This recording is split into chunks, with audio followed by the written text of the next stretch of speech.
What UK people are doing these days when they feel bored.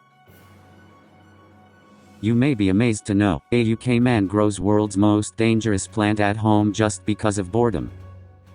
Daniel Emlyn-Jones has cultivated a plant so dangerous that with just one sting it can lead to months of pain and even suicidal thoughts. The plant known as Dendrocnide Moroides, it is a native plant found in Australia and Malaysia. Gympie-Gympie or suicide plant.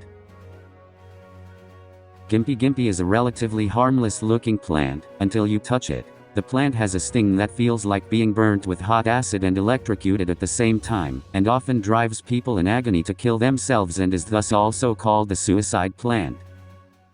When asked about why he chose to grow such a dangerous plant, he told the publication that he was a bit bored with geraniums and wanted to add a bit of excitement to his green hobby.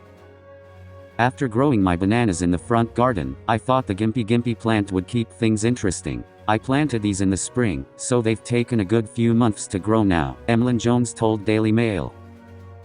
Thanks for watching. Please subscribe this channel to get regular updates and support us.